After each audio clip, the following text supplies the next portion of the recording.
আল্লাহ তোমাদেরকে বলবেন, দুনিয়াতে তুমি কি করেছিলে, ভালো করেছো না মন্দ করেছো, সবকিছুর হিসাব আল্লাহর দরবারে তোমাকে দিতে হবে। আল্লাহ পাক রব্বুল আলামিন নিজেই বলতেছেন, আমরা মৃত্যু থেকে ভাগি, পলায়ন করি। বাস্তব না অবাস্তব? কেউ তো চাই না মরতে, কি বলেন? না চাই? আমার বয়স যদি 80 হয়, আপনি আমাকে যদি জিজ্ঞেস করেন আপনার আগামী পরিকল্পনা কি, আমি হয়তো বলবো আগামী বৎসরের পরিকল্পনা এই, পরের বৎসরের এই, এর পরের বৎসরের এই, আরো অন্তত 50 বৎসরের পরিকল্পনা আপনার সামনে তুলে ধরবো। কি কি করণীয় আমার। আমার বয়স 80, হয়তো রাত পোহালেই শেষ, কিন্তু এটা কখনো মাথায় আসে না। পরিকল্পনা থাকে আরো 100 বৎসরের। আল্লাহ বলেন মৃত্যু থেকে ভাগতে পারবে না, ভাগার রাস্তা নাই। কোন কবি বলেন, ওয়ালাউ হাবাল বানায়া ইয়ানাল্লাহু, ওয়ালাউ হাবাল মানায়া ইয়ানাল্লাহু, ওয়ালাউ ইয়ারকা ইলাস সামাই বিসুল্লামি। মরণ তুমি যতই পালাও, মরণ তোমায় লইবে ঘিরি।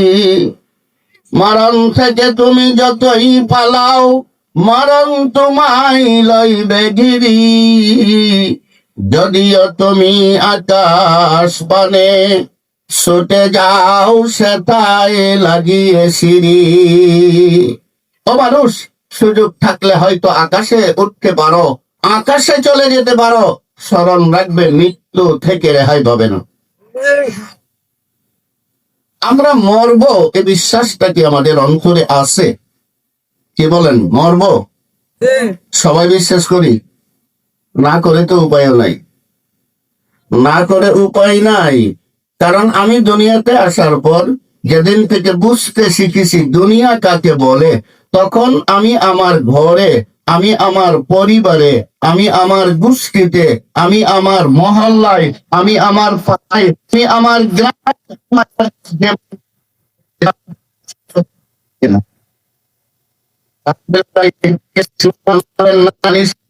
কারো বাবাও নাই, মাও নাই, এমনকি আমার নিজের গর্বের ছেলে নাই, মেয়ে নাই, আমার সামনে চলে গেছে।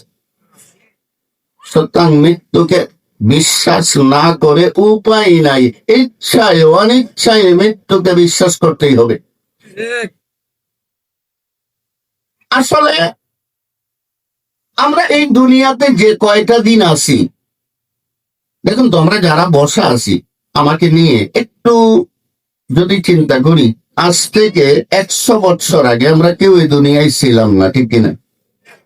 কেউ ছিলেন আজ থেকে 100 বছর আগে? একজনও নেই। স্বাভাবিক